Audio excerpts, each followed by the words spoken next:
Hi all, welcome back to career vein updates. അപ്പോൾ ഒരുപാട് വിദ്യാർത്ഥികൾ കാത്തിരുന്ന CUT എൻട്രൻസ് എക്സാമിൻ്റെ അടിസ്ഥാനത്തിലുള്ള B.Ed ഉൾപ്പെടെയുള്ള വിവിധ PG കോഴ്സുകളുടെ എൻട്രൻസ് എക്സാമിൻ്റെ അപേക്ഷ ക്ഷണിച്ചിരിക്കുകയാണ്. അപ്പോൾ ഈ വർഷം B.Ed ഉൾപ്പെടെയുള്ള വിവിധ കോഴ്സുകൾ വിദ്യാർത്ഥികൾക്ക് ഡയറക്റ്റായിട്ട് മാർക്കിനെ ബേസ് ചെയ്തല്ലാതെ എൻട്രൻസ് പരീക്ഷ അടിസ്ഥാനമാക്കിയിട്ട് രാജ്യത്തെ പ്രധാനപ്പെട്ട സെൻട്രൽ യൂണിവേഴ്സിറ്റികൾ, അതേപോലെ തന്നെ സ്റ്റേറ്റ് യൂണിവേഴ്സിറ്റികൾ, അതേപോലെ പ്രൈവറ്റ് ഡീംഡ് യൂണിവേഴ്സിറ്റി ഉൾപ്പെടെയുള്ള വിവിധ കോളേജുകളിൽ വിദ്യാർത്ഥികൾക്ക് ഇപ്പോൾ ഓൺലൈൻ അപേക്ഷ കൊടുക്കുവാൻ സാധിക്കുന്നതാണ്. അപ്പോൾ B.Ed ഉൾപ്പെടെയുള്ള വിവിധ കോഴ്സുകളുടെ CUT എൻട്രൻസ് എക്സാമുമായി ബന്ധപ്പെട്ടുള്ള വിശദമായി വിട്ടിട്ട് പോകുന്നതിന് മുമ്പ് എഡ്യൂക്കേഷൻ അഡ്മിഷൻ സംബന്ധമായിട്ടുള്ള എല്ലാ കാര്യങ്ങൾക്കും ചാനൽ മറക്കാതെ സബ്സ്ക്രൈബ് ചെയ്ത് നോക്കുവാൻ, ബെല്ലൈക്കൻ എനാബിൾ ചെയ്ത് നോക്കുവാൻ ആമുഖമായിട്ട് ഉറപ്പെടുത്താണ്. അപ്പോൾ വിദ്യാർത്ഥികൾ ശ്രദ്ധിക്കേണ്ട കാര്യം, CUT എൻട്രൻസ് എക്സാമുമായി ബന്ധപ്പെട്ടുള്ള ഇനി അങ്ങോട്ടുള്ള ഓരോ അപ്ഡേറ്റ്സും കൃത്യമായിട്ട് വിദ്യാർത്ഥികളെ ഈ ചാനൽ തന്നെ അറിയിക്കുന്നതായിരിക്കും. അതുകൊണ്ട് കൃത്യമായിട്ട് ഫോളോ അപ്പ് ചെയ്യാൻ വേണ്ടി ഉറപ്പെടുത്തുകയാണ്. ഈ ഒരു വീഡിയോയിൽ വിദ്യാർത്ഥികൾ എന്താണ് CUT PG B.Ed എക്സാം, അതേപോലെ തന്നെ അതുമായി ബന്ധപ്പെട്ടുള്ള ഡേറ്റ്, അതേപോലെ അപേക്ഷ കൊടുക്കുമ്പോൾ ശ്രദ്ധിക്കേണ്ട കാര്യങ്ങൾ, എങ്ങനെ അപ്ലൈ ചെയ്യാൻ സാധിക്കും, ഇങ്ങനെയുള്ള കോമൺ ആയിട്ടുള്ള കാര്യങ്ങളാണ്. തുടർന്ന് അങ്ങോട്ട് ഇതുമായി ബന്ധപ്പെട്ടുള്ള ഓരോ അപ്ഡേറ്റ്സും നമ്മുടെ ചാനൽ കൃത്യമായിട്ട് അറിയിക്കുന്നതായിരിക്കും. ആമുഖമായിട്ട് വിദ്യാർത്ഥികളെ ഓർമ്മപ്പെടുത്താണ്. അപ്പോൾ നിലവിൽ എൻട്രൻസ് എക്സാമുമായി ബന്ധപ്പെട്ട് CUT PG അതായത് ഏതൊക്കെ കോഴ്സുകളാണ്, അതുമായി ബന്ധപ്പെട്ടുള്ള ജസ്റ്റ് പ്രോസ്പെക്ട്സ് നമ്മൾ നോക്കാം. അപ്പോൾ അതായത് ആദ്യമായിട്ട് ശ്രദ്ധിക്കേണ്ട കാര്യം, CUT PG എന്ന് വെച്ചാൽ അതായത് നമ്മൾ വിവിധ PG കോഴ്സുകളും അതേപോലെ B.Ed ഉൾപ്പെടെയുള്ള വിവിധ കോഴ്സുകളാണ് വരുന്നത്. അപ്പോൾ അതിൻ്റെ ഡേറ്റ് നമുക്ക് ഒന്നാമതായിട്ട് നോക്കാം. അതായത് ജനുവരി 2, ഇന്ന് ജനുവരി 2-ാം തീയതി മുതൽ ഫെബ്രുവരി 1-ാം തീയതി വരെ വിദ്യാർത്ഥികൾക്ക് അപ്ലൈ ചെയ്യാൻ സാധിക്കുന്ന കോഴ്സാണ്. അതായത് CUT എൻട്രൻസ് എക്സാം വിളിച്ചിട്ടുള്ളത്. അപ്പോൾ തിരക്ക് പിടിച്ച് ആരും അപ്ലൈ ചെയ്യേണ്ട ആവശ്യമില്ല. നിങ്ങൾ ഏതൊക്കെ കോഴ്സുകളാണ് പഠിക്കുന്നത്, അത് ഏതൊക്കെ യൂണിവേഴ്സിറ്റിയിലാണ് നിങ്ങൾ ആഗ്രഹിക്കുന്നത് തുടങ്ങിയ എല്ലാ കാര്യം കൃത്യമായിട്ട് നിങ്ങൾ മനസ്സിലാക്കിയ ശേഷം മാത്രം നിങ്ങൾ അപ്ലൈ ചെയ്യുക. ഒറ്റയടിക്ക് നിങ്ങൾ ഇത് കേട്ട ഉടനെ നിങ്ങൾ വെബ്സൈറ്റ് ഓൺലൈൻ ലിങ്ക് വഴി നിങ്ങൾ അപ്ലൈ ചെയ്യരുത്. അപ്പോൾ കൃത്യമായിട്ട് ഓരോ കാര്യങ്ങളും കൃത്യമായിട്ടൊരു ഐഡിയ ഉണ്ടാക്കിയ ശേഷം മാത്രം നിങ്ങൾ അപ്ലൈ ചെയ്യുക. കാരണം നമ്മുടെ മുമ്പിൽ കൃത്യമായിട്ട് സമയമുണ്ട്. ഓക്കെ, അതോടൊപ്പം തന്നെ ശ്രദ്ധിക്കേണ്ട കാര്യം, അപ്പോൾ ഡേറ്റ് നമുക്ക് ആദ്യമായിട്ട് നോക്കാം. അപ്പോൾ ലാസ്റ്റ് ഡേറ്റ് ഫെബ്രുവരി 1-ാം തീയതി വരെ ടൈമുണ്ട്. അതേപോലെ തന്നെ last date of successful transaction of fees നിങ്ങൾ ലാസ്റ്റ് അടയ്ക്കുന്നത് ഫെബ്രുവരി 2 വരെ ടൈമുണ്ട്. ഇനി ഇൻ കേസ് എന്തെങ്കിലും കറക്ഷൻ ആവശ്യമാണെങ്കിൽ ഫെബ്രുവരി 3 തൊട്ട് ഫെബ്രുവരി 5 വരെ ടൈമുണ്ട്. അതേപോലെ തന്നെ announcement of the city of examination March 1st വീക്കിലാണ്. അഡ്മിറ്റ് കാർഡ് നിങ്ങൾക്ക് അതായത് 4 days before the actual date of the examination. അപ്പോൾ എന്തായാലും നിങ്ങൾക്ക് മാർച്ച്, അതായത് ഡേറ്റ് ഓഫ് എക്സാമിനേഷൻ നോക്കുക മാർച്ച് 13-ാം തീയതി. അപ്പോൾ അതിൻ്റെ 4 ദിവസം മുമ്പ് നിങ്ങൾക്ക് അതിൻ്റെ അഡ്മിറ്റ് കാർഡ് ഡൗൺലോഡ് ചെയ്യാൻ സാധിക്കും. അപ്പോൾ ഡേറ്റ് ഓഫ് എക്സാമിനേഷൻ മാർച്ച് 13 മുതൽ മാർച്ച് 31 വരെയാണ്. വിവിധ ഷിഫ്റ്റുകളായിട്ടാണ് എക്സാം നടക്കുക. അതോടൊപ്പം തന്നെ ശ്രദ്ധിക്കുന്ന CBT അത് കമ്പ്യൂട്ടർ ബേസ്ഡ് ടെസ്റ്റ് ആയിരിക്കും. അതുകൊണ്ട് പൂർണ്ണമായിട്ടും വിദ്യാർത്ഥികൾക്ക് അത് റിട്ടൺ എക്സാമിൽ നിന്ന് വ്യത്യസ്തമായിട്ട് കമ്പ്യൂട്ടർ ബേസ്ഡ് ടെസ്റ്റ് ആയതുകൊണ്ട് വളരെ എളുപ്പത്തിൽ തന്നെ നിങ്ങൾക്ക് പരീക്ഷ ഉൾപ്പെടെയുള്ള കാര്യങ്ങൾ നടത്തുവാൻ സാധിക്കുന്നതാണ്. അപ്പോൾ വളരെയധികം ശ്രദ്ധിക്കേണ്ട കാര്യമാണ്, എൻട്രൻസ് എക്സാമിൻ്റെ മാർക്കിനെ ബേസ് ചെയ്തുകൊണ്ടാണ് വിദ്യാർത്ഥികൾക്ക് ഈ ഒരു രാജ്യത്തെ പ്രധാനപ്പെട്ട സെൻട്രൽ യൂണിവേഴ്സിറ്റി ഉൾപ്പെടെയുള്ള സ്റ്റേറ്റ് യൂണിവേഴ്സിറ്റികളിലും അതേപോലെ ഡീംഡ് യൂണിവേഴ്സിറ്റിയിലും വിദ്യാർത്ഥികൾക്ക് അഡ്മിഷൻ ലഭിക്കുക. കൂടാതെ ഒരുപാട് വിദ്യാർത്ഥികൾ B.Ed കോഴ്സ് ചെയ്യുവാൻ ആഗ്രഹിക്കുന്നുണ്ട്. അപ്പോൾ അതുകൊണ്ട് തന്നെ ഈ ഒരു വീഡിയോയിൽ കൃത്യമായിട്ട് B.Edുമായി ബന്ധപ്പെട്ടുള്ള കാര്യങ്ങൾ മെയിനായിട്ട് ഫോക്കസ് ചെയ്യുന്നു ഉറപ്പെടുത്തുകയാണ്. പിന്നെ അതോടൊപ്പം തന്നെ എന്തായാലും വിദ്യാർത്ഥി ശ്രദ്ധിക്കുന്ന മാർച്ച് 13-ന് നിങ്ങളുടെ എക്സാം സ്റ്റാർട്ട് ചെയ്യും. അപ്പോൾ ഇപ്പോൾ തന്നെ നിങ്ങൾ എൻട്രൻസ് എക്സാമിന് വേണ്ടി പ്രിപ്പയർ ചെയ്യുക. അപ്പോൾ എങ്ങനെ എൻട്രൻസ് എക്സാമിന് വേണ്ടി പ്രിപ്പയർ ചെയ്യാൻ സാധിക്കും, അതിൻ്റെ പ്രീവിയസ് ക്വസ്റ്റ്യൻ ഉൾപ്പെടെയുള്ള മുഴുവൻ കാര്യങ്ങൾ, നിങ്ങൾക്ക് മോക്ക് ടെസ്റ്റ് ഉൾപ്പെടെയുള്ള എല്ലാ കാര്യങ്ങളും നിങ്ങൾക്ക് NTA വെബ്സൈറ്റിൽ തന്നെ നിങ്ങൾക്ക് ലഭ്യമാണ്. അപ്പോൾ അതൊക്കെ നമുക്ക് തുടർന്നുള്ള വീഡിയോ നമുക്ക് ചർച്ച ചെയ്യാം. അതുകൊണ്ട് തന്നെ അപ്ലൈ ചെയ്ത് കഴിഞ്ഞാൽ കൃത്യമായിട്ടുള്ളൊരു എൻട്രൻസ് എക്സാമിന് വേണ്ടിയുള്ള പ്രിപ്പറേഷൻ നിങ്ങളുടെ ഭാഗത്തുനിന്നുണ്ടായാൽ വളരെ പ്രധാനപ്പെട്ട സെൻട്രൽ യൂണിവേഴ്സിറ്റി നിങ്ങൾക്ക് B.Ed ഉൾപ്പെടെയുള്ള കോഴ്സ് നിങ്ങൾക്ക് പഠിക്കുവാൻ സാധിക്കുന്നതാണ് ആമുഖമായിട്ട് ഓർമ്മപ്പെടുത്താം. അപ്പോൾ ഡേറ്റ് നമ്മൾ കൃത്യമായിട്ട് നോക്കി. അപ്പോൾ എന്തായാലും മാർച്ച് 13-ാം തീയതി വരെ 13-ാം തീയതി തൊട്ട് എക്സാം സ്റ്റാർട്ട് ചെയ്യും. അപ്പോൾ അപ്ലൈ ചെയ്യേണ്ട ലാസ്റ്റ് ഫെബ്രുവരി 1 വരെ ടൈമുണ്ട്. ഇനി അതോടൊപ്പം തന്നെ ടോട്ടൽ 157 സബ്ജക്റ്റിലാണ് CUT PG വിളിച്ചിട്ടുള്ളത്. അതിൽ തന്നെ B.Ed എത്രയാണ് നമുക്ക് ഏതൊക്കെ സബ്ജക്റ്റുകൾ B.Ed ഉണ്ട് നമുക്ക് ഓരോന്നായിട്ട് നമുക്ക് നോക്കാം. ഓക്കെ, അപ്പോൾ നമ്മൾ ജസ്റ്റ് കോമൺ ആയിട്ട് ഇവിടെ നമുക്ക് കാണാൻ സാധിക്കും, അതായത് B.Edൻ്റെ ലിസ്റ്റ്. അപ്പോൾ ഈ ഒരു വെബ്സൈറ്റിൽ, അതായത് നിങ്ങൾ CUTയുടെ ഈ ഒരു ഒഫീഷ്യൽ വെബ്സൈറ്റിൽ വന്നു കഴിഞ്ഞാൽ ഞാൻ ജസ്റ്റ് ഒന്നുകൂടി കാണിച്ചു തരാം. അപ്പം ജസ്റ്റ് NTA.ac.in ജസ്റ്റ് ഗൂഗിളിൽ നിങ്ങൾ ജസ്റ്റ് CUT PG എന്ന് ജസ്റ്റ് നിങ്ങൾ ടൈപ്പ് ചെയ്ത് കഴിഞ്ഞാൽ ഫസ്റ്റ് നിങ്ങൾക്കൊരു പേജ് കാണാൻ സാധിക്കും. അത് നിങ്ങൾ ജസ്റ്റ് അടിച്ചു കഴിഞ്ഞാൽ exams.nta.ac.in CUT PG എന്നുള്ള ഡയറക്റ്റ് പേജിൽ തന്നെ നിങ്ങൾക്ക് പ്രവേശിക്കാൻ സാധിക്കും. അവിടെ നിങ്ങൾക്ക് ഏറ്റവും മുകളിൽ ജസ്റ്റ് സ്ക്രോൾ ചെയ്ത് കഴിഞ്ഞാൽ നിങ്ങൾക്ക് ഇവിടെ university inviting online application form for the common university ഈ ഒരു ലിങ്ക് കാണാൻ സാധിക്കും. അവിടെ നിങ്ങൾ ജസ്റ്റ് ക്ലിക്ക് ചെയ്ത് കഴിഞ്ഞാൽ നിങ്ങൾക്ക് ഞാനിപ്പോൾ എടുത്ത പേജ് നിങ്ങൾക്ക് ഡയറക്റ്റ് കാണാൻ സാധിക്കും. ഇനി അതോടൊപ്പം തന്നെ ഡീറ്റെയിൽ ആയിട്ടുള്ള ഇൻഫർമേഷൻ നിങ്ങൾ ഏറ്റവും മുകളിൽ മെനു ബാർ ക്ലിക്ക് ചെയ്ത് കഴിഞ്ഞാൽ ഇവിടെ ഇൻഫർമേഷൻ ബുള്ളറ്റിൻ എന്നുള്ള ലിങ്ക് കാണാൻ സാധിക്കും. അവിടെ നിങ്ങൾ ഡൗൺലോഡ് ചെയ്ത് കഴിഞ്ഞാൽ ഒന്നുകൂടി ഡീറ്റെയിൽ ആയിട്ടുള്ള ഇൻഫർമേഷൻ നിങ്ങൾക്ക് ഇവിടെ ലഭിക്കും. അതിൽ ഏതൊക്കെയാണ് അതിൽ ഒന്നാമതായിട്ട് ശ്രദ്ധിക്കേണ്ട കാര്യം ഓരോന്നിൻ്റെയും ഷോർട്ട് ഫോമാണ്. കാരണം അതായത് നിങ്ങൾക്ക് ഓരോന്നിനും ഓരോ കോഡ് ഉണ്ടാവും. അപ്പോൾ ഉദാഹരണത്തിന് നിങ്ങൾക്ക് കാണുന്ന CBT എന്ന് വെച്ചാൽ കമ്പ്യൂട്ടർ ബേസ്ഡ് ടെസ്റ്റാണ്. സെൻട്രൽ യൂണിവേഴ്സിറ്റിക്ക് CU ആയിരിക്കും. CUT എന്ന് പറഞ്ഞാൽ കോമൺ യൂണിവേഴ്സിറ്റി എൻട്രൻസ് ടെസ്റ്റാണ്. കാരണം നിങ്ങൾ ഓൺലൈനായിട്ട് അപ്ലൈ ചെയ്യുമ്പോൾ നിങ്ങൾ എല്ലാത്തിനും കോഡാണ് നിങ്ങൾ ഇവിടെ ടൈപ്പ് ചെയ്ത് കൊടുക്കുന്നത്. അപ്പോൾ അതുകൊണ്ട് കൃത്യമായിട്ട് അപ്ലൈ ചെയ്യുന്നതിന് മുമ്പ് ഓരോന്നിൻ്റെയും കോഡ് നിങ്ങൾ ജസ്റ്റ് നോട്ട് ചെയ്ത് വെക്കണം. അതോടൊപ്പം തന്നെ സബ്ജക്റ്റ് ഉൾപ്പെടെയുള്ള കാര്യങ്ങളൊക്കെ നിങ്ങൾ ഓരോ സബ്ജക്റ്റിനും ഓരോ കോഡായിരിക്കും. അതുകൊണ്ട് കോഡ് കൃത്യമായിട്ട് വിദ്യാർത്ഥികൾ നോട്ട് ചെയ്തതിന് ശേഷം മാത്രമാണ് അപ്ലൈ ചെയ്യുവാൻ പാടുള്ളൂ എന്ന് ജസ്റ്റ് ഓർമ്മപ്പെടുത്തുകയാണ്. ഇനി അതോടൊപ്പം തന്നെ ടൈമിംഗ് ഓഫ് എക്സാമിനേഷൻ, അതായത് 3 ഷിഫ്റ്റായിട്ടാണ് വിദ്യാർത്ഥികളുടെ പരീക്ഷ നടക്കുക. അതായത് ഡ്യൂറേഷൻ എന്ന് വെച്ചാൽ 90 മിനിറ്റ്സ്, അതായത് 1 മണിക്കൂറും 30 മിനിറ്റും ആയിരിക്കും വിദ്യാർത്ഥികളുടെ ഈ ഒരു CBT കമ്പ്യൂട്ടർ ബേസ്ഡ് എക്സാമിൻ്റെ ടൈം ഡ്യൂറേഷൻ. അതോടൊപ്പം തന്നെ അപേക്ഷ കൊടുക്കുന്നതിന് മുമ്പ് ഫീസ് കാര്യങ്ങൾ കൂടി നിങ്ങൾ നോക്കുക. അതായത് ജനറൽ വിഭാഗത്തിൻ്റെ ഫീസ് 1400 രൂപ. ഇനി OBC അതായത് നോൺ ക്രിമിനൽ വിഭാഗം, അതേപോലെ തന്നെ EWS കാറ്റഗറിയിൽപ്പെട്ടവരാണെങ്കിൽ 1200 രൂപയും. ഇനി SC ST അതേപോലെ തേർഡ് ജെൻഡർ ഇത്തരത്തിൽപ്പെട്ട ഈ വിഭാഗത്തിൽപ്പെട്ടവർക്ക് 1100ഉം. അതേപോലെ PWBD അതായത് ഡിസബിലിറ്റി ഉള്ളവരാണെങ്കിൽ 1000 രൂപയാണ് ഫീസ് വരുന്നത്. ഇനി നിങ്ങൾക്ക് 157 സബ്ജക്റ്റിൽ നിങ്ങൾ എത്രത്തോളം സബ്ജക്റ്റ് ചെയ്യുന്നോ അങ്ങനെയാണെങ്കിൽ അഡീഷണൽ ആയിട്ട് നിങ്ങൾ ഓരോ സബ്ജക്റ്റ് നിങ്ങൾ 700 രൂപയാണ് ജനറൽ വിഭാഗത്തിൽ കൊടുക്കേണ്ടത്. മറ്റുള്ള വിഭാഗക്കാർ 600. ഉദാഹരണത്തിന് ഒരു വിദ്യാർത്ഥി സംബന്ധിച്ച് 3 സബ്ജക്റ്റ് വരെ എൻട്രൻസ് എക്സാം എഴുതുകയാണെങ്കിൽ BEdൻ്റെ കൂടെ വേറെ ഏതെങ്കിലും MA ഇംഗ്ലീഷ് അല്ലെങ്കിൽ MA ഹിസ്റ്ററി അങ്ങനെ ഏതെങ്കിലും 1-2 സബ്ജക്റ്റ് എഴുതുകയാണെങ്കിൽ ഓരോ സബ്ജക്റ്റിനും അഡീഷണൽ ആയിട്ട് നിങ്ങൾ 700, അതിന് സമ്പന്ന വിഭാഗത്തിൽപ്പെട്ടവർ 600 രൂപ വെച്ച് നിങ്ങൾ ഫീസായിട്ട് നിങ്ങൾ കൊടുക്കണം. അപ്പോൾ ഫീസ് കാര്യങ്ങൾ ജസ്റ്റ് നിങ്ങൾ മനസ്സിലാക്കുക. എന്തായാലും സ്വാഭാവികമായിട്ടും എല്ലാ യൂണിവേഴ്സിറ്റിയിലും എൻട്രൻസ് എക്സാമിനൊക്കെ ഒരു ഫീസ് തന്നെ വരുന്നുണ്ട്. അപ്പോൾ അങ്ങനെയാണെങ്കിൽ ഒരു 1400 രൂപ കൊടുത്ത് അല്ലെങ്കിൽ 1200 കൊടുത്ത് നിങ്ങൾ എൻട്രൻസ് എക്സാം എഴുതുന്നതുകൊണ്ട് യാതൊരു പ്രശ്നവും നിങ്ങൾക്ക് ഇവിടെ നഷ്ടം വരുന്നില്ല. പിന്നെ അതേപോലെ തന്നെ കേരളത്തിലുള്ളവർക്ക് എക്സാം സെൻറ്റർ ഉൾപ്പെടെയുള്ള കാര്യങ്ങളൊക്കെ നമുക്ക് കേരളത്തിൽ വിവിധ സെൻറ്ററിലുണ്ട്. അപ്പോൾ ഓരോ സെൻറ്റർ കൂടി നമുക്ക് നോക്കാം. അപ്പോൾ അതോടൊപ്പം തന്നെ ഈ ഒരു ആപ്ലിക്കേഷൻ ഫോമിൽ ഓരോ കാര്യങ്ങളും ഈ ഒരു PDF കൃത്യമായിട്ട് പറയുന്നുണ്ട്. നിർദ്ദേശങ്ങൾ, അതായത് ആപ്ലിക്കേഷൻ ഫോം ഫില്ല് ചെയ്യാനുള്ള നിർദ്ദേശങ്ങൾ കൃത്യമായിട്ട് ഇതിൽ പറഞ്ഞിട്ടുണ്ട്. അപ്പോൾ ഒന്നാമതായിട്ട് ആപ്ലിക്കേഷൻ നമ്പർ പാസ്വേഡും ക്രിയേറ്റ് ചെയ്യലാണ്. അപ്പോൾ ഓരോന്നും ഞാൻ കൃത്യമായിട്ട് മെൻഷൻ ചെയ്യുന്നില്ല, വളരെ സ്പീഡായിട്ട് സ്കിപ്പ് ചെയ്ത് പോവുകയാണ്. അപ്പോൾ ആപ്ലിക്കേഷൻ ഫോം ഫില്ല് ചെയ്യുന്നതിന് മുമ്പ് നിങ്ങൾക്ക് ഡോക്യുമെൻറ്റ്സ് നിങ്ങൾ സെറ്റാക്കി വെക്കേണ്ടത് നോർമലായിട്ട് നിങ്ങളുടെ ഫോട്ടോ, അതേപോലെ തന്നെ സിഗ്നേച്ചറും, അതേപോലെ തന്നെ ഡിസബിലിറ്റി ഉള്ളവരാണ് ഡിസബിലിറ്റി സർട്ടിഫിക്കറ്റ്, അത് PW സർട്ടിഫിക്കറ്റ്, ഈ രീതിയിലുള്ള ഡോക്യുമെൻറ്റ്സ് നിങ്ങൾ സെറ്റ് ചെയ്ത് വെക്കണം. അതോ വളരെ ക്ലിയർഫുൾ ആയിരിക്കണം.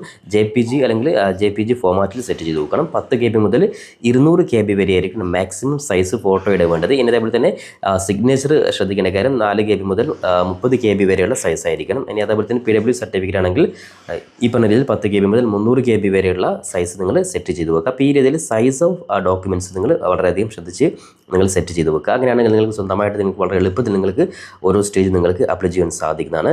അപ്പോൾ ഈ ഒരു ഇൻഫർമേഷൻ ബുള്ളറ്റിൽ ഇത്തരത്തിൽ ഒരുപാട് കാര്യങ്ങൾ ഇതിൽ കൃത്യമായിട്ട് കൊടുത്തിട്ടുണ്ട്. അപ്പോൾ ഓരോ നിങ്ങൾക്ക് ജസ്റ്റ് വിശദമായ രീതിയിൽ നിങ്ങൾക്ക് വായിച്ച് മനസ്സിലാക്കുവാൻ സാധിക്കുന്നതാണ്. പിന്നെ അതോടൊപ്പം തന്നെ മാർക്കിംഗ് സ്കീം ഉൾപ്പെടെയുള്ള ഓരോ കാര്യങ്ങളും ഇവിടെ, അതേപോലെ നമ്പർ ഓഫ് ക്വസ്റ്റ്യൻസ്, അതായത് ചോയ്സ് ഓഫ് ക്വസ്റ്റ്യൻ പേപ്പർ, അതായത് 4 ക്വസ്റ്റ്യൻ പേപ്പർ കോഡ്, ഓരോ നിങ്ങൾക്ക് ഇവിടെ, അതായത് സ്ട്രക്ചർ ഓഫ് എക്സാമിനേഷൻ ഇവിടെ കൃത്യമായിട്ട് കൊടുത്തിട്ടുണ്ട്. നമ്പർ ഓഫ് ക്വസ്റ്റ്യൻസ് 75 ഇനി മാർക്കിംഗ് സ്കീമും, അതായത് ഓരോ ഈസി ക്വസ്റ്റ്യൻ കേരീസും 4 മാർക്കാണ്. അത്തരത്തിൽ ഇൻകറക്റ്റിന് 1 മാർക്ക് വിൽ ബി ഡിഡക്റ്റ് ചെയ്യും. അത്തരത്തിൽ ഓരോ കാര്യങ്ങൾ ഇവിടെ കൃത്യമായിട്ട് കൊടുത്തിട്ടുണ്ട്. ഇനിയാണ് ശ്രദ്ധിക്കേണ്ടത് എക്സാമിൻ്റെ കോഡ്. അപ്പോൾ നമ്മളിപ്പോൾ മെയിനായിട്ട് ഫോക്കസ് ചെയ്യുന്നത് ഞാൻ നേരത്തെ പറഞ്ഞതുപോലെ നമുക്കിപ്പോൾ ഒന്നാമതായിട്ട് ഇവിടെ നമ്മൾ ശ്രദ്ധിക്കേണ്ടത് BEd ആണെങ്കിൽ നിങ്ങൾ നോക്കുക, അതായത് ഇവിടെ സീരിയൽ നമ്പർ 3. അപ്പോൾ BEdൻ്റെ ഓരോ കോഡ് നമ്മൾ വളരെയധികം ശ്രദ്ധിച്ചു പോകണം. കാരണം നമ്മൾ അപ്ലൈ ചെയ്യുന്നതിന് മുമ്പ് കോഡാണ് നമ്മൾ വളരെയധികം ശ്രദ്ധിക്കേണ്ടത്. അപ്പോൾ BEd, അതേപോലെ BEd MEd, അതേപോലെ ഇൻ്റഗ്രേറ്റഡ്, അതേപോലെ BEd HI, BEd ID, BEd VI, അതേപോലെ life long learning and extension. അപ്പോൾ ഇത്തരത്തിലുള്ള BEd സബ്ജക്റ്റുകൾക്ക് COQP03 ആണ്. ഇനി അതേപോലെ തന്നെ BEd humanities and social science ആണെങ്കിൽ നോട്ട് ചെയ്ത് നോക്കുക COQP4.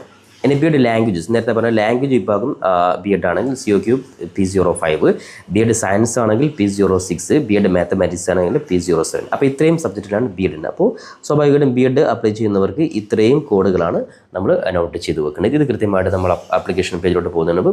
അപ്പോൾ നമ്മൾ ഒരു BEd സയൻസ് ആണ് അപ്ലൈ ചെയ്യുന്നവരെങ്കിൽ COQP06 എന്നുള്ള ഈ ഒരു കോഡ് നമ്പർ നിർബന്ധമായിട്ട് നമ്മൾ സൂക്ഷിച്ച് വെക്കണം. ഓക്കെ, അതായത് നോട്ട് ചെയ്ത് വെക്കാം. അപ്പോൾ ഈ രീതിയിൽ ഇനി അതേപോലെ മറ്റു സബ്ജക്റ്റിലാണെങ്കിൽ ഞാൻ നേരത്തെ പറഞ്ഞതുപോലെ നിങ്ങൾക്കിത് കൊമേഴ്സ്, അതേപോലെ MEd, MA എഡ്യൂക്കേഷൻ, ഏകദേശം 157ഓളം സബ്ജക്റ്റുകൾ നിങ്ങൾക്ക് വിവിധ സെൻട്രൽ യൂണിവേഴ്സിറ്റികളിലും അതേപോലെ തന്നെ സ്റ്റേറ്റ് യൂണിവേഴ്സിറ്റികളും അതത് എൻട്രൻസ് എക്സാമിനെ അടിസ്ഥാനമാക്കിയിട്ട് വിദ്യാർത്ഥികൾക്ക് അപ്ലൈ ചെയ്യുവാൻ സാധിക്കുന്നതാണ്. അപ്പോൾ ഇത്തരത്തിൽ ഓരോ കാര്യങ്ങൾ കൃത്യമായിട്ട് മനസ്സിലാക്കി വെക്കുക. ഇനി അതേപോലെ സിലബസ് നിങ്ങൾക്ക് ഇവിടെ ഡീറ്റെയിൽ ആയിട്ട് നിങ്ങൾക്ക് ഇവിടെ മനസ്സിലാക്കാൻ സാധിക്കും. ഇപ്പോൾ നിങ്ങൾ ഏത് സബ്ജക്റ്റാണോ ആ സബ്ജക്റ്റിൻ്റെ സിലബസ് നിങ്ങൾക്ക് ഇവിടെ ഡൗൺലോഡ് ചെയ്തെടുക്കാൻ സാധിക്കും. ഇനി അതേപോലെ തന്നെ നമുക്ക് പ്രീവിയസ് ക്വസ്റ്റ്യൻസ് ഉൾപ്പെടെയുള്ള കാര്യങ്ങളൊക്കെ നമുക്ക് മനസ്സിലാക്കി എടുക്കാൻ സാധിക്കും. അതിനൊക്കെ ഇന്ത്യയുടെ വെബ്സൈറ്റിൽ നിങ്ങൾക്ക് അവൈലബിൾ ആണ്. മോക്ക് ടെസ്റ്റ് ഉൾപ്പെടെയുള്ള കാര്യങ്ങൾ നിങ്ങൾക്ക് ഫ്രീ ആയിട്ട് നിങ്ങൾക്ക് അവൈലബിൾ ആണ്. അതൊക്കെ നമുക്ക് ഓരോ ഘട്ടത്തിൽ നമുക്ക് കൃത്യമായിട്ട് വിദ്യാർത്ഥികളെ അപ്ഡേറ്റ് ചെയ്യുന്നതായിരിക്കും. ഇനി ഏജ് ലിമിറ്റ് നോക്കേണ്ടത് there is no age limit. ഏത് ഏജുള്ളവർക്കും അപ്ലൈ ചെയ്യാൻ സാധിക്കുന്ന പഠിക്കാൻ സാധിക്കുന്ന എക്സാമാണ് CUT PG, അതായത് BEd ഉൾപ്പെടെയുള്ള കോഴ്സുകൾക്ക് ഏജ് ലിമിറ്റ് ഇല്ല എന്നുള്ള കാര്യം പ്രത്യേകം ശ്രദ്ധിക്കുക. ജസ്റ്റ് ബാച്ചിലർ ഓഫ് ഡിഗ്രി, അത് ഡിഗ്രി ഇനി അല്ലെങ്കിൽ നിലവിൽ ഡിഗ്രി ഫൈനൽ ഇയർ പഠിച്ചുകൊണ്ടിരിക്കുന്ന എക്സാം അറ്റൻഡ് ചെയ്യാൻ പോകുന്ന വിദ്യാർത്ഥികൾക്ക്, അപ്പോൾ നിലവിൽ ഫൈനൽ ഇയർ പഠിച്ചുകൊണ്ടിരിക്കുന്ന വിദ്യാർത്ഥികൾക്കും ഓൾറെഡി ഡിഗ്രി ക്വാളിഫൈഡ് ആയിട്ടുള്ള വിദ്യാർത്ഥികൾക്കും ഈ രീതിയിൽ എൻട്രൻസ് എക്സാമിന് അപ്ലൈ ചെയ്യാൻ സാധിക്കുന്നതാണ്. ഈ ഒരു കാര്യം വിദ്യാർത്ഥികൾ പ്രത്യേകം ശ്രദ്ധിക്കാം. ഓക്കെ, അപ്പോൾ അങ്ങനെ ഓരോ കാര്യം ഇനി റിസർവേഷൻ, ഓരോ കാറ്റഗറിയിൽപ്പെട്ട റിസർവേഷൻ കാര്യങ്ങൾ, അതിൻ്റെ എല്ലാ കാര്യം ഇതിൽ ഡീറ്റെയിൽ ആയിട്ട് നമുക്കൊരു ഈ ഒരു ബുള്ളറ്റിൽ പറഞ്ഞിട്ടുണ്ട്. ഇനി അതേപോലെ തന്നെ എക്സാമിൻ്റെ സിറ്റി ഉൾപ്പെടെയുള്ള കാര്യങ്ങളൊക്കെ നമുക്ക് നോക്കാം. അതുപോലെ നേരത്തെ പറഞ്ഞ ഷിഫ്റ്റ് 1, 2, 3 ഈ രീതിയിലായിരിക്കും. കമ്പ്യൂട്ടർ ബേസ്ഡ് ടെസ്റ്റാണ്. ഇതൊക്കെ നമ്മൾ ഓരോ കാര്യങ്ങൾ നമ്മൾ പറഞ്ഞു. അതേപോലെ ഫോട്ടോ ഡോക്യുമെൻറ്റ്സ് അപ്ലോഡ് ചെയ്യുന്നതിൻ്റെ സൈസ് നമ്മൾ പറഞ്ഞു. അതുപോലെ ആൻസർ നമ്മൾ നേരത്തെ പറഞ്ഞു. പിന്നെ അതുപോലെ ഇതിൻ്റെ അഡ്മിഷൻ തന്നെ പൂർണ്ണമായിട്ടും എൻട്രൻസ് എക്സാമിനെ അടിസ്ഥാനമാക്കിയിട്ടാണ്. എൻട്രൻസ് എക്സാമിന് ലഭിക്കുന്ന മാർക്കിനെ അടിസ്ഥാനമാക്കിയിട്ടായിരിക്കും നിങ്ങളുടെ അഡ്മിഷൻ ലഭിക്കുക. ഓക്കെ, അപ്പോൾ അത് ഇനി അതേപോലെ തന്നെ നമുക്ക് എക്സാം സിറ്റീസ് നമുക്ക് നോക്കാം. അപ്പോൾ നിലവിൽ കേരളത്തിലുള്ള എക്സാം സിറ്റികൾ നോക്കാം. ജസ്റ്റ് സ്ക്രോൾ ചെയ്ത് കഴിഞ്ഞാൽ കേരളത്തിലുള്ള എക്സാം സെൻറ്റർ ഇവിടെ കാണാൻ സാധിക്കും. കേരളത്തിൽ മനസ്സിലാക്കേണ്ടത് ചെങ്ങന്നൂർ, എറണാകുളം, ഇടുക്കി, കണ്ണൂർ, കാസർഗോഡ്, കൊല്ലം, കോട്ടയം, കോഴിക്കോട്, മലപ്പുറം, മൂവാറ്റുപുഴ, പാലക്കാട്, പത്തനംതിട്ട, അതിൽ PNO ഉൾപ്പെടെയുള്ള വിവിധ സ്ഥലങ്ങളിൽ, അതേപോലെ ട്രിവാൻഡ്രം, തൃശ്ശൂർ, വയനാട്. ഓക്കെ, ഇനി ലക്ഷദ്വീപിലാണ് കവരത്തി. ഇത്രയും സെൻറ്ററുകളിൽ കേരളത്തിൽ മാത്രം എക്സാം സെൻറ്റർ ഉണ്ട്. അതുകൊണ്ട് തന്നെ വിദ്യാർത്ഥിയെ സംബന്ധിച്ചിടത്തോളം നിങ്ങൾ ജസ്റ്റ് അപ്ലൈ ചെയ്ത് കഴിഞ്ഞാൽ എക്സാം നിങ്ങൾക്ക് നിങ്ങളുടെ സ്വന്തം നാട്ടിൽ തന്നെ നിങ്ങൾക്ക് ഈ പറയുന്ന സെൻട്രൽ യൂണിവേഴ്സിറ്റിയുടെ എക്സാം നിങ്ങൾക്ക് അറ്റൻഡ് ചെയ്യുവാൻ സാധിക്കുന്നതാണ്. അപ്പോൾ ഇത്തരത്തിൽ ഓരോ കാര്യം കൃത്യമായി മനസ്സിലാക്കി വെച്ച് കഴിഞ്ഞാൽ ഇനി അതേപോലെ തന്നെ CBT exam, computer based test exam എങ്ങനെയാണ് നിങ്ങൾക്ക് അറ്റൻഡ് ചെയ്യേണ്ടത് അതൊക്കെ ഇവിടെ കൃത്യമായി കൊടുത്തിട്ടുണ്ട്. നിങ്ങൾ ജസ്റ്റ് എക്സാം അറ്റൻഡ് ചെയ്യുന്ന സമയത്ത് നിങ്ങളുടെ നിങ്ങളുടെ സിസ്റ്റത്തിന് മുമ്പിൽ, അത് നിങ്ങളുടെ കമ്പ്യൂട്ടർ മുമ്പിൽ നിങ്ങൾ ഇരുന്ന് കഴിഞ്ഞാൽ നിങ്ങൾ എങ്ങനെയാണ് ലോഗിൻ ചെയ്യേണ്ടത്, ഇപ്പോൾ യൂസർ നെയിം പാസ്വേഡ് അടിക്കുന്നു, അതൊക്കെ നേരത്തെ പല CBT എക്സാം നിങ്ങൾ സെൻട്രൽ യൂണിവേഴ്സിറ്റി അല്ലെങ്കിൽ UPSC SSC പോലെ പല എക്സാമുകൾ നിങ്ങൾ എഴുതിയിട്ടുണ്ടാകും. അതേ രീതിയിൽ തന്നെ നിങ്ങൾക്ക് അത് NTA-യുടെ UGC നെറ്റ് ഉൾപ്പെടെയുള്ള കാര്യങ്ങളൊക്കെ എഴുതിയവർ തന്നെയായിരിക്കും. അപ്പോൾ അതേ രീതിയിൽ തന്നെ നിങ്ങൾക്ക് എഴുതുവാൻ സാധിക്കുന്ന രീതിയിൽ എല്ലാ കാര്യവും ഇവിടെ കൃത്യമായിട്ട് ഡെമോ കൊടുത്തിട്ടുണ്ട്. ഓക്കെ, അതൊക്കെ നിങ്ങൾ കൃത്യമായിട്ട് ജസ്റ്റ് നോക്കി നിങ്ങൾ മനസ്സിലാക്കി വെക്കുക. അതിനുശേഷം നമുക്ക് വീണ്ടും നമ്മൾ ഹോം പേജിൽ വന്നു കഴിഞ്ഞാൽ വിദ്യാർത്ഥി സംബന്ധിച്ചിടത്തോളം ഇനി എങ്ങനെ അപ്ലൈ ചെയ്യണം, അതേപോലെ തന്നെ യൂണിവേഴ്സിറ്റീസ് ഏതൊക്കെയാണ്. അപ്പോൾ നമുക്കിവിടെ ഏതൊക്കെയാണ് സെൻട്രൽ യൂണിവേഴ്സിറ്റികൾ, ഏതൊക്കെയാണ് പ്രൈവറ്റ്, ഡീംഡ്, അതായത് സ്റ്റേറ്റ് യൂണിവേഴ്സിറ്റി നോക്കാം. അവിടെ നിങ്ങൾ ഹോം പേജിൽ വന്നാൽ യൂണിവേഴ്സിറ്റിയുടെ ആ ലിങ്ക് കാണാൻ സാധിക്കും. അവിടെ ജസ്റ്റ് ക്ലിക്ക് ചെയ്ത് കഴിഞ്ഞാൽ ഇപ്പോൾ നിലവിലുള്ള എല്ലാ യൂണിവേഴ്സിറ്റികളും ലിസ്റ്റ് ഇവിടെ കാണാൻ സാധിക്കും. ഓക്കെ, അപ്പോൾ ജസ്റ്റ് സ്ക്രോൾ ചെയ്ത് കഴിഞ്ഞാൽ ഏറ്റവും താഴെ നിങ്ങൾക്ക് ഡീറ്റെയിൽ ആയിട്ട് ഇവിടെ ഇത്രയും യൂണിവേഴ്സിറ്റികൾ, അതായത് സെൻട്രൽ യൂണിവേഴ്സിറ്റി കീഴിൽ നിലവിൽ നിങ്ങൾക്ക് എക്സാം അറ്റൻഡ് ചെയ്യേണ്ട യൂണിവേഴ്സിറ്റികളാണ്. അപ്പോൾ ഇതൊക്കെ നിങ്ങൾക്ക് ഇവിടെ കൃത്യമായിട്ട് മനസ്സിലാക്കാൻ സാധിക്കും. അപ്പോൾ ഡൽഹി യൂണിവേഴ്സിറ്റി ഉൾപ്പെടെയുള്ള എല്ലാ യൂണിവേഴ്സിറ്റി ഇവിടെ കാണാൻ സാധിക്കും. അപ്പോൾ നിലവിൽ central university, state university, government institution, അതായത് deemed university, private university, other university, അപ്പോൾ ഇത്രയും യൂണിവേഴ്സിറ്റിയാണ് നിലവിലുള്ളത്. അപ്പോൾ വിദ്യാർത്ഥികൾക്ക് ജസ്റ്റ് സെൻട്രൽ യൂണിവേഴ്സിറ്റി ഇവിടെ ജസ്റ്റ് ക്ലിക്ക് ചെയ്ത് കഴിഞ്ഞാൽ സെൻട്രൽ യൂണിവേഴ്സിറ്റി മാത്രം ഇവിടെ നിങ്ങൾക്ക് മനസ്സിലാക്കാൻ സാധിക്കുന്നതാണ്. ഇനി ഓരോ സെൻട്രൽ യൂണിവേഴ്സിറ്റിയിലെയും സബ്ജക്റ്റുകൾ ഏതൊക്കെയാണ് നിങ്ങൾക്ക് മനസ്സിലാക്കണം. അത് വളരെ എളുപ്പത്തിൽ നിങ്ങൾ ഇവിടെ പ്രധാന സെൻട്രൽ യൂണിവേഴ്സിറ്റി ഓഫ് കർണാടക ഇവിടെ ജസ്റ്റ് ക്ലിക്ക് ചെയ്ത് കഴിഞ്ഞാൽ കർണാടക സെൻട്രൽ യൂണിവേഴ്സിറ്റിയിലുള്ള കോഴ്സുകൾ, അതേപോലെ തന്നെ അതിൻ്റെ എലിജിബിലിറ്റി തുടങ്ങിയ ഓരോ കാര്യം സെപ്പറേറ്റ് ആയിട്ട് വിദ്യാർത്ഥികൾക്ക് ഇവിടെ മനസ്സിലാക്കാൻ സാധിക്കുന്നതാണ്. അപ്പോൾ ആ രീതിയിൽ നിങ്ങൾക്ക് ഓരോ യൂണിവേഴ്സിറ്റി, ഇപ്പോൾ നിങ്ങൾ ഉദാഹരണത്തിന് നിങ്ങൾക്ക് ഒരു 10 സെൻട്രൽ യൂണിവേഴ്സിറ്റി, അപ്പോൾ നിങ്ങൾ അഡ്മിഷൻ കിട്ടിക്കഴിഞ്ഞാൽ നിങ്ങൾക്ക് പോകാൻ സാധിക്കുന്ന യൂണിവേഴ്സിറ്റി ഏതൊക്കെയാണ്, ആ യൂണിവേഴ്സിറ്റി നിങ്ങൾ ജസ്റ്റ് ക്ലിക്ക് ചെയ്യുന്നു. ഇനി BEd എവിടേക്കാണുള്ളത് അതൊക്കെ നിങ്ങൾക്ക് ഓരോ നിങ്ങൾ ഇപ്പോൾ ഡൽഹി യൂണിവേഴ്സിറ്റി നിങ്ങൾ ടിക്ക് ചെയ്യുന്നു. അപ്പോൾ ഡൽഹി യൂണിവേഴ്സിറ്റിയിലുള്ള കോഴ്സുകൾ, ഇപ്പോൾ BEd, അതേപോലെ തന്നെ എല്ലാ കോഴ്സും നിങ്ങൾക്ക് ഇവിടെ കൃത്യമായിട്ട് മനസ്സിലാക്കാൻ സാധിക്കും. അപ്പോൾ അത്തരത്തിൽ നിങ്ങൾ ഓരോ കാര്യങ്ങളും കൃത്യമായിട്ട് ഒരു ഐഡിയ ഉണ്ടാക്കിയതിന് ശേഷം മാത്രം നിങ്ങൾ ആപ്ലിക്കേഷൻ പേജിലോട്ട് നിങ്ങൾ വരിക. അപ്ലൈ ചെയ്യാൻ വേണ്ടി വീണ്ടും ഹോം പേജിൽ നിങ്ങൾക്കിവിടെ ഏറ്റവും മുകളിൽ latest news, announcement, welcome to എന്നുള്ള ലിങ്ക് കാണാൻ സാധിക്കും. അവിടെ ജസ്റ്റ് ക്ലിക്ക് ചെയ്ത് കഴിഞ്ഞാൽ നിങ്ങൾക്ക് ഡയറക്റ്റ് ആപ്ലിക്കേഷൻ പേജിലോട്ട് പോകാൻ സാധിക്കുന്നതാണ്. അപ്പോൾ 3 സ്റ്റെപ്പാണുള്ളത്. ഒന്നാമത്തത് അപ്ലൈ ഫോർ ഓൺലൈൻ രജിസ്ട്രേഷൻ, രണ്ടാമത്തത് ഫിൽ ഓൺലൈൻ ആപ്ലിക്കേഷൻ ഫോം, മൂന്നാമത്തത് പേ എക്സാമിനേഷൻ ഫീ. ഇത്രയും സ്റ്റെപ്പുകളാണ് നമുക്കുള്ളത്. അപ്പോൾ ഇതിൽ നിങ്ങൾ ജസ്റ്റ് നമുക്ക് അപ്ലൈ ചെയ്യാൻ വേണ്ടിയിട്ട് ഇവിടെ ന്യൂ കാൻഡിഡേറ്റ് രജിസ്റ്റർ ഹിയർ എന്നുള്ളത് ക്ലിക്ക് ചെയ്യുക. അപ്പോൾ നമുക്കിവിടെ ഡയറക്റ്റ് ഇവിടെ പേജിലോട്ട് പോകാൻ സാധിക്കുന്നതാണ്. അപ്പോൾ വീണ്ടും ഇവിടെ ഇൻസ്ട്രക്ഷൻ ഡീറ്റെയിൽ ആയിട്ട് കൊടുത്തിട്ടുണ്ട്. നിങ്ങൾക്ക് ഇൻഫർമേഷൻ ബുള്ളറ്റിൻ നേരത്തെ വായിച്ചാൽ അത് തന്നെ ഒന്നുകൂടി നിങ്ങൾക്ക് ഡൗൺലോഡ് ചെയ്തെടുക്കാൻ സാധിക്കുന്നതാണ്.